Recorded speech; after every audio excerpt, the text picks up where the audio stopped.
오늘은 빌립보서 1장 1절부터 5절까지 말씀 살펴보겠습니다. 예수 그리스도의 종 바울과 디모데는 빌립보에서 그리스도 예수님 안에 있는 모든 성도들과 감독들과 집사들에게 편지하노니 하나님 우리 아버지와 주 예수 그리스도로부터 은혜와 평강이 너희에게 있기를 원하노라. 내가 너희를 기억할 때마다 나의 하나님께 감사를 드리고 너희 모두를 위하여 기도할 때마다 항상 기뻐하며 간구함은 첫날부터 지금까지 너희가 복음 안에서 교제하였기 때문이라. 이 빌립보는 유명한 알렉산더 대왕의 아버지인 마케도니아의 빌립을 본뜬 이름입니다. 빌립보는 마케도니아 동쪽 끝에 에게해의 안쪽으로부터 좌우로 위치해 있었습니다. 빌립보서는 바울의 서신서들 중에 가장 자유롭고 가장 격의 없고 개인적이며 문체상 가장 편지 형식에 가깝습니다. 이 편지를 보낼 때 바울은 로마의 감옥에서 재판을 기다리고 있었고 그것은 빌립보서 4장 22절과 1장 13절로 봐서 분명합니다. 빌립보 교회는 바울이 가장 좋아하는 교회들 중에 하나입니다. 그곳에서 그는 고난을 겪었죠? 그러나 그곳을 떠난 뒤 바울이 데살로니가에 있을 때 궁핍한 가운데에서도 바울을 2번씩이나 돕기도 했던 교회였습니다. 그들은 유대주의의 영향을 받지도 않았고 어떤 심각한 문제도 없었습니다. 바울 선교단의 빌립보 입성은 디모데와 누가와 함께했던 2차 선교여행 중에 발생되었습니다. 사도행전 16장 6절에 보면 그 당시 바울은 제자 디모데와 함께 아시아 선교를 위해 무시아를 지나 드로아로 내려갔는데 성령께서 그 길을 막으시고 더 이상 나아갈 수 없도록 항로를 막으셨습니다. 개인적으로 보면 그동안 기도하면서 준비했던 아시아 선교가 포기되는 순간입니다. 그때 바울은 밤중에 마게도니아 사람이 나타나서 와서 우리를 도우라는 환상을 보았습니다. 바울은 그것이 성령의 인도하심을 알고 네아폴리로 내려가 빌립보 성으로 들어가게 됩니다. 바울은 사도행전 16장 12절에서 마게도니아의 첫 성이요 또 로마의 식민지라고 빌립보 성을 소개합니다. 바울은 빌립보 성에서 며칠을 보내다가 안식일이 되어서 기도할 곳을 찾기 위해 빌립보 성 밖을 나와서 강가를 거닐게 되었습니다. 거기에서 기도하는 여자들의 무리를 발견하게 됩니다. 바울은 그 연대에게 복음을 전했고 그때 자색옷감 장사를 하면서 하나님을 섬기는 경건한 유대인 여자 루디아가 은혜를 받고 온 가족이 함께 바울에게 침례를 받게 되어집니다. 그 후에 바울 선교단은 그 지역 부자들의 점을 보아주던 마기들린 여종의 병을 낫게 해준 일 때문에 유대인들의 회방을 받아 빌립보 감옥에 갇히는 신세가 되었죠. 그런데 하나님의 기적 같은 능력으로 빌립보 감옥의 간수가 가족과 함께 침례를 받게 됩니다. 그리고 빌립보 교회 창립과 관련해서 흥미로운 사실이 사도행전 16장 40절 말씀에 나타납니다. 저 사람이 옥에서 나와 루디아의 집에 들어가서 형제들을 만나보고 위로하고 가니라. 이 말씀으로 미뤄보아서 빌립보 교회는 루디아의 집에서 시작된 가정교회이고 루디아라는 여성을 중심으로 가족과 이웃들이 참여한 교회였다는 것을 알 수가 있습니다. 따라서 교회가 세워지고 시작되는 토대는 바울의 전도를 통해서 되었지만 루디아라는 평신도가 아주 결정적이고 중요한 역할을 했습니다. 이 빌립보서는 4장으로 된 짧은 서신이지만 너무나 중요한 내용을 담고 있습니다.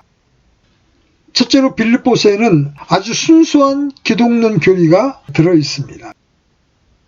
각 편지마다 편지를 받는 수신자의 형편이나 교회 상황을 고려해서 편지를 기록하게 되는데 다른 편지에 비해서 빌립보서는 기독론을 깊이 다루고 있습니다. 빌립보서 2장 7절에는 성육신하신 그리스도가 제시됩니다. 빌립보서 1장 21절에는 우리 안에 사시는 그리스도가 나타납니다. 또 빌립보서 2장 5절에는 겸손한 그리스도, 또 빌립보서 3장 8절에는 가장 고상한 그리스도가 제시됩니다. 빌립보서 3장 20절에는 오실 그리스도가 제시되고 빌립보서 4장 13절에서는 능력 주시는 그리스도가 제시됩니다. 빌립보서 안에 보면 주 예수 그리스도 안에라는 말이 57번이 나옵니다. 예수 그리스도라는 표현이 7번, 그리스도 예수라는 말이 8번, 그리스도 안에라는 말이 3번, 그리스도라는 말이 19번이나 나오고 있습니다. 빌립보서에서 가장 많이 기록된 말이 주 예수 그리스도라고 할 수가 있습니다. 바울은 입을 벌릴 때마다 예수님이 그 입술에서 나왔던 거죠. 바울은 머리에서 발끝까지 주 예수 그리스도로 가득 차 있음을 느끼게 됩니다. 빌립보서 1장 20절로 21절에 보면 나의 간절한 기대와 소망에 따라 내가 아무 일에든지 부끄러워하지 아니하고 항상 그러하였듯이 지금도 온전히 담대하여 살든지 죽든지 내 몸에서 그리스도를 높이고자 하나니 내게는 사는 것이 그리스도요 죽는 것이 이득이니라. 사는 것만 좋은 것이 아니라 죽는 것도 좋다고 고백하고 있습니다. 죽음을 우습게 생각하다가도 병이 들면 이 세상에서 어떻게든지 1년이라도 더 있어 보겠다고 몸부림치는 것이 사람입니다. 그러나 바울은 나는 사는 것도 그리스도요 죽는 것도 그리스도니 살아도 그리스도에게 유익할 뿐이고 죽어도 그리스도에게 유익하다고 고백하고 있습니다. 바울은 자기를 초월해서 살아갑니다. 예수님을 앞세우고 자기는 철저하게 부인하고 살아갑니다.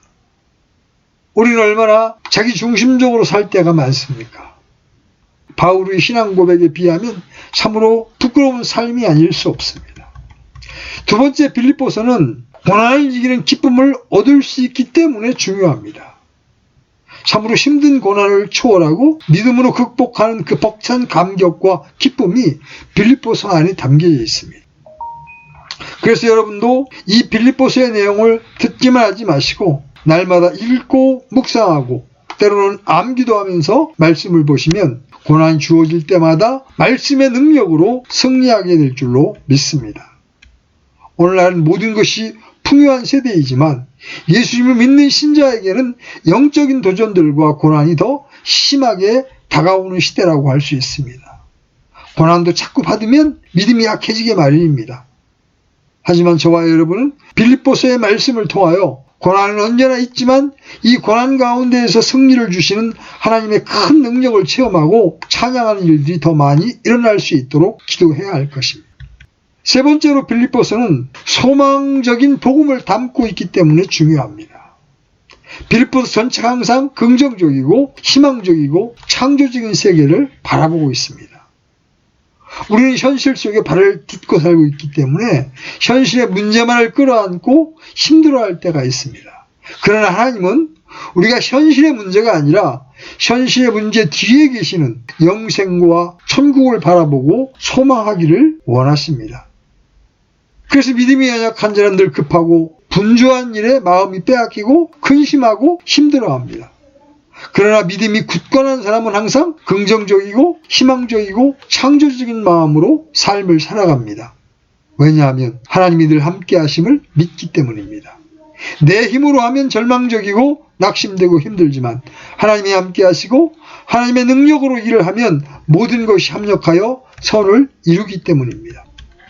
우리는 빌립보서 4장 12절로 13절의 말씀을 실제적으로 믿고 체험하는 사람이 되어야 합니다. 내가 비천하게 되는 것도 알고 풍부하게 되는 것도 알아. 어디에서나 모든 일에서 배부른 것과 배고픈 것, 풍부한 것과 궁핍당하는 것을 다 배웠노라. 나를 강하게 하시는 그리스도를 통해 내가 모든 것을 할 수 있느니라. 또 네 번째로 빌립보서가 말해주고 있는 복음이나 기쁨이나 소망은 전부 실제적인 것이기 때문에 중요합니다. 빌립보서는 추상적인 교리가 아닙니다. 철학적으로 논리를 전개하는 설명도 아닙니다. 아주 실제적인 것, 우리 신자의 생활 속에 적용될 수 있는 것, 더 나아가 그 신앙생활 깊은 곳에서 우러나는 실제적인 간증과 체험이 풍성하게 나타나 있습니다. 이런 네 가지 이유에서 빌립보서가 아주 중요한 의미를 갖습니다.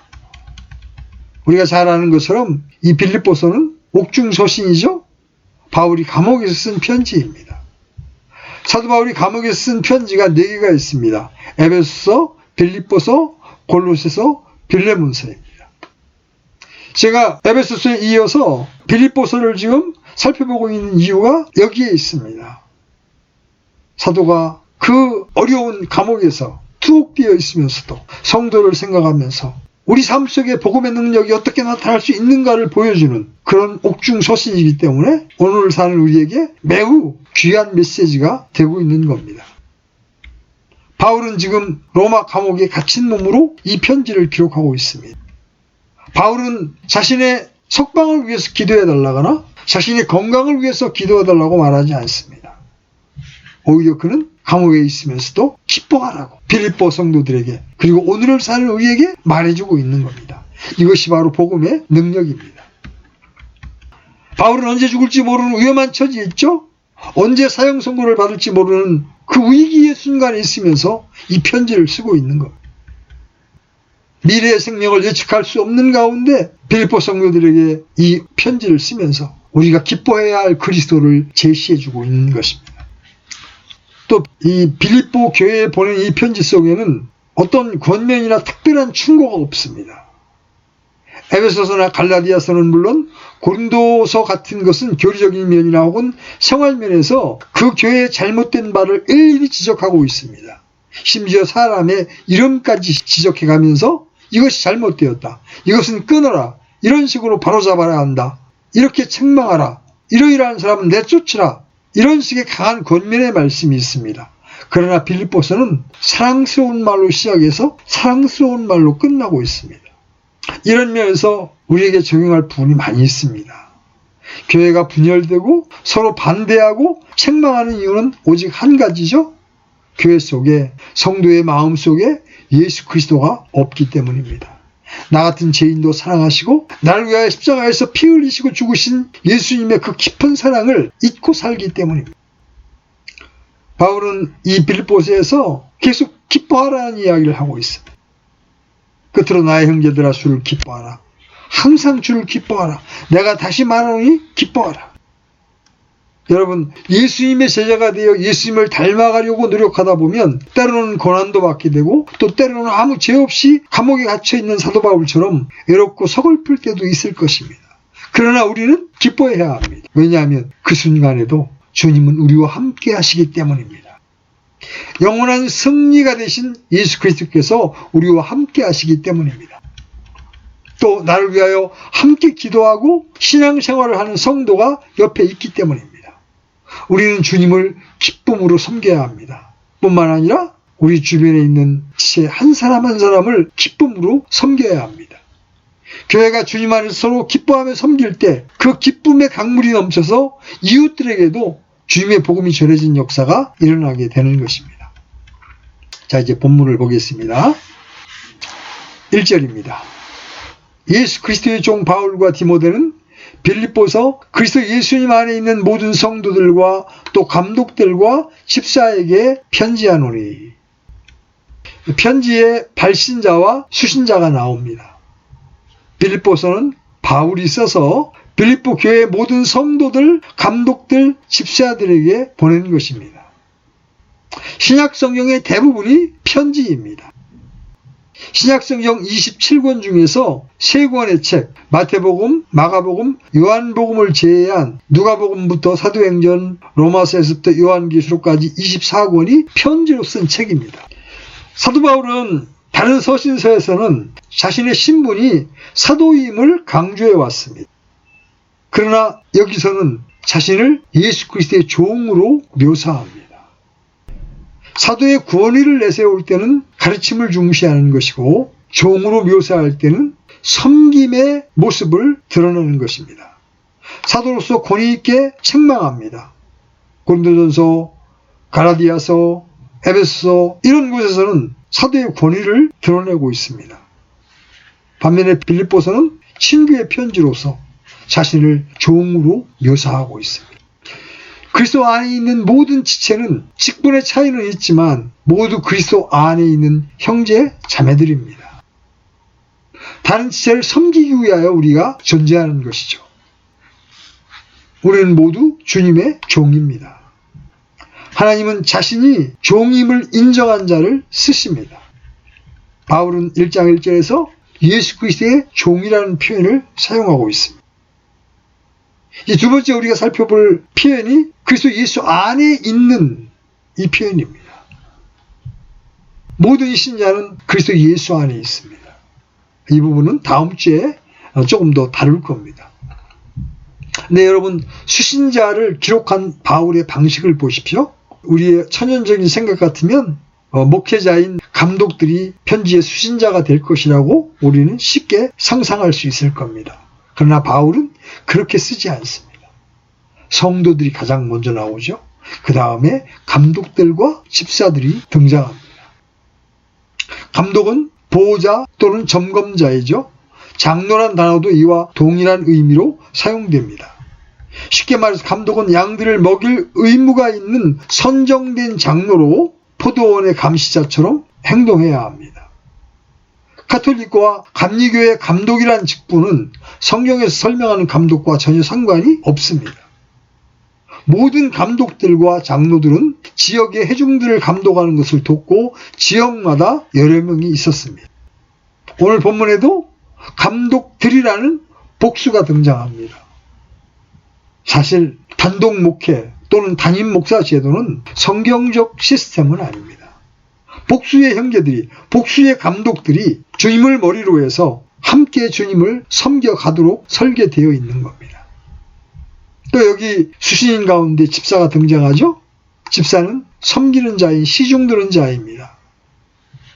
장로들이나 교회 자체에 의한 추천과 제안들을 실행하는 사람들을 말합니다.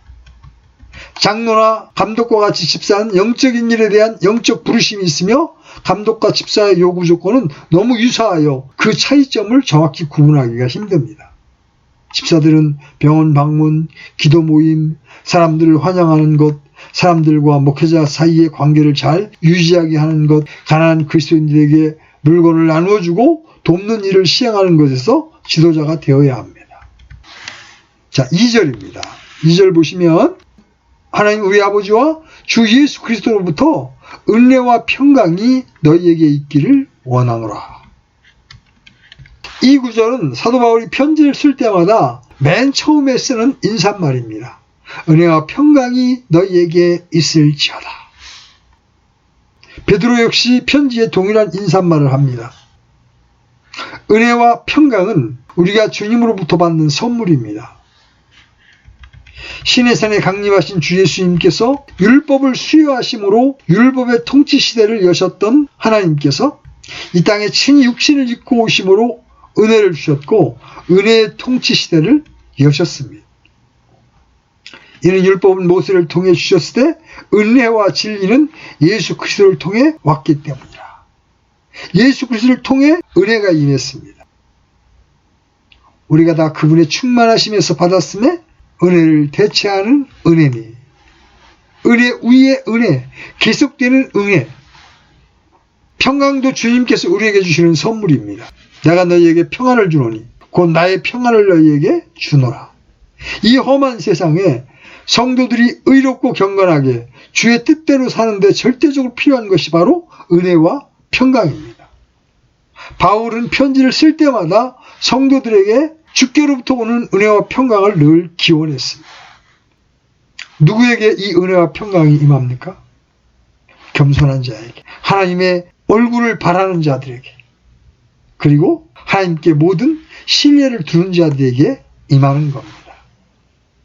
우리가 이 고난의 시기를 지나가면서 은혜와 평강이 없다면 우리는 세상 사람들처럼 낭망하고 쓰러질 수밖에 없을 것입니다. 그러나 우리에게는 하늘 아버지로부터 내려오는 은혜와 평강이 있습니다. 그래서 우리는 기뻐할 수 있고 우리는 승리할 수 있는 것입니다. 자, 3절입니다. 내가 너희를 기억할 때마다 하나님께 감사를 드리고. 바울은 빌립보 성도들을 기억할 때마다 하나님께 감사를 드렸습니다. 여러분은 누구를 생각할 때 감사의 기도, 감사의 찬양이 나옵니까? 누구를 기억할 때 감사의 마음이 생기고 주님께 감사를 드립니까? 자신에게 복음을 전해준 사람, 성경을 가르쳐준 사람, 나의 위로가 되어주고 어려울 때 도움을 준 사람, 나를 위해 기도해주는 사람 등은 기억할 때마다 하나님께 감사를 드리게 되죠. 반대로 헐뜯고 거짓말하고 다툼과 분쟁을 일삼는 등의 일을 하는 형제자매들은 생각할 때마다 한숨이 나오고 답답합니다. 교회 생활을 하다 보면 이렇게 감사의 기도가 나오게 하는 지체보다는 탄식의 기도를 하게 하는 지체들이 훨씬 많습니다. 그러나 그런 중에도 우리는 그들을 위해 감사의 기도를 드려야 합니다.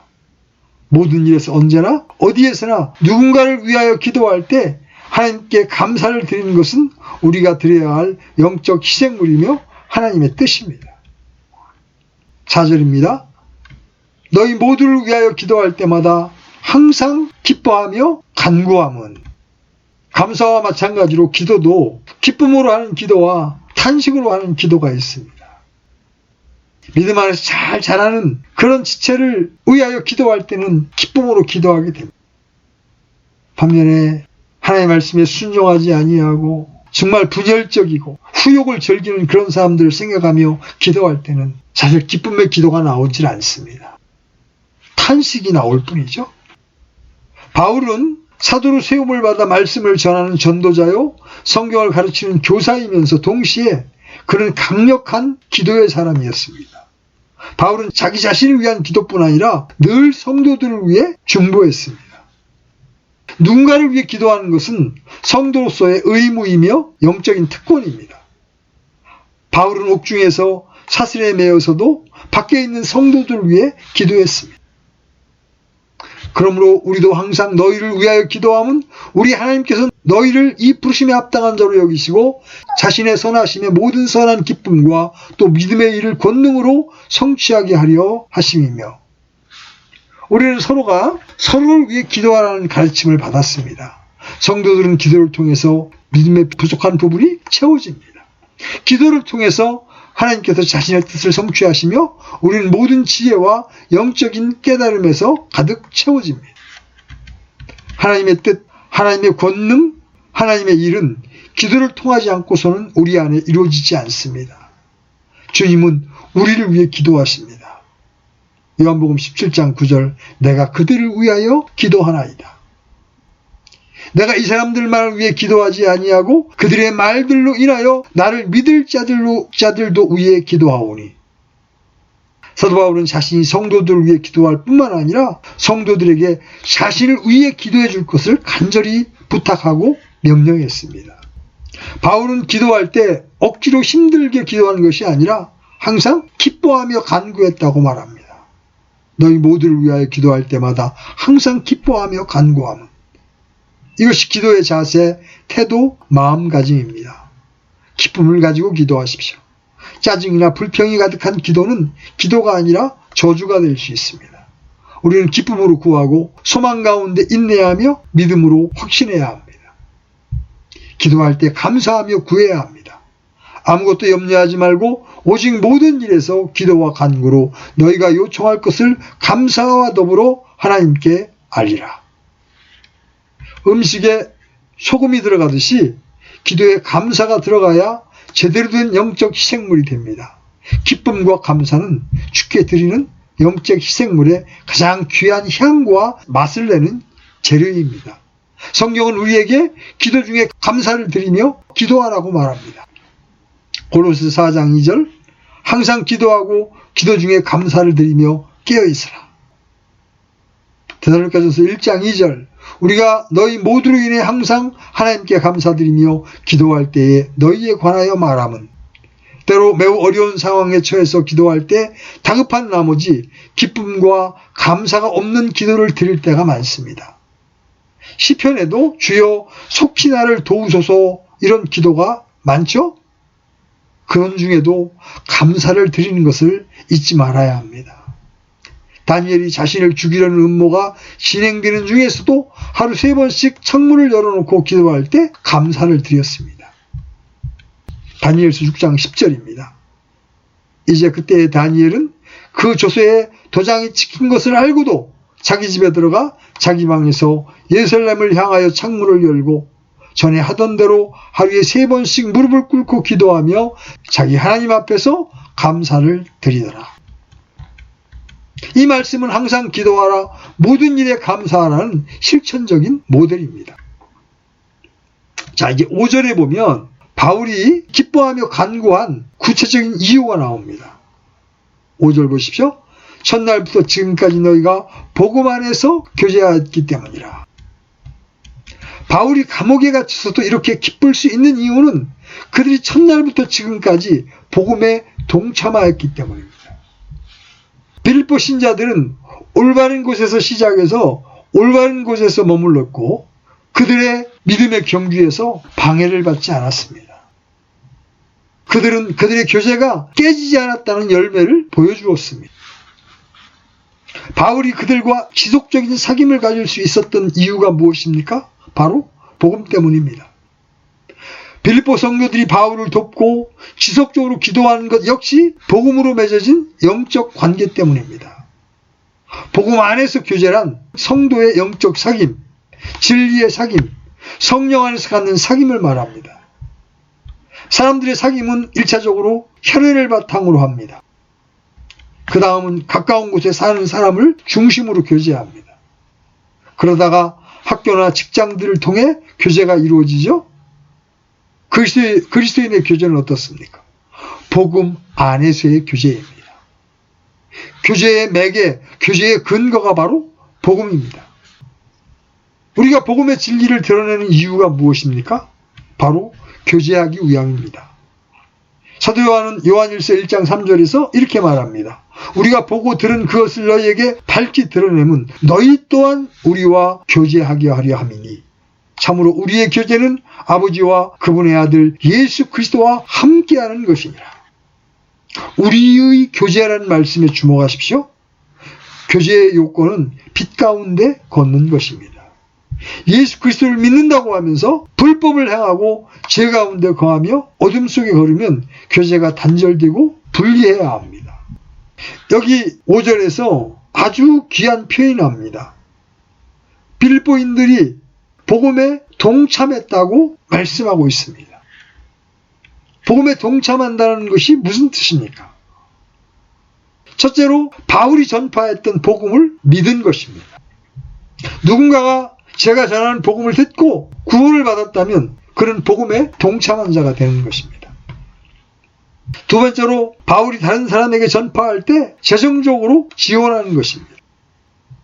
우리가 선교사를 파송할 수 없지만 이미 선교사로 떠난 사람들이 그곳에서 사역하는 데 필요한 재정을 우리가 지원한다면 우리는 복음에 동참하는 것입니다. 세 번째로 복음에 동참한다는 말은 바울의 대적들 앞에서 말로써 바울을 지지해 주는 것입니다. 복음을 증거하는 사람들은 세상 사람들로부터 또는 육신적인 그리스도인들로부터 판단을 받게 되어 있습니다. 그럴 때 그들을 변호하고 그들을 지지하는 것, 이것이 바로 복음에 동참하는 것입니다.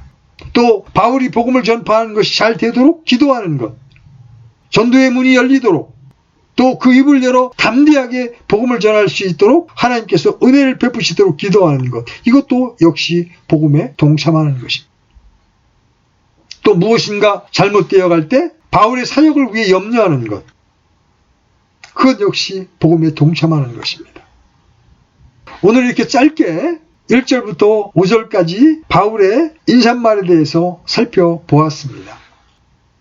다음 주에는 본문 가운데에서 그리스도 안에 있다라는 것이 어떤 의미를 갖는가, 어떤 특권을 갖게 되며 또 어떤 능력을 갖게 되는가, 이런 부분들을 더 깊이 살펴보도록 하겠습니다. 여러분들이 잊지 마셔야 될 것은 이 빌립보서가 옥에 갇힌 바울이 감옥 바깥에 있는 빌립보 신자들에게 그리고 오늘을 사는 우리에게 준 편지라는 사실입니다. 바울이 어떻게 본인이 사슬에 매여 있으면서 빌립보 신자와 우리에게 기뻐하라는 권고를 할 수 있었던 겁니까? 그것은 바로 바울이 그리고 우리가 그리스도 안에 있기 때문에 가능한 것입니다. 우리를 그리스도 안으로 불러주셔서 주님 주시는 은혜와 평강 가운데 또 기쁨 가운데 살아갈 수 있도록 우리를 이끌어 주시는 주님 앞에 감사합니다.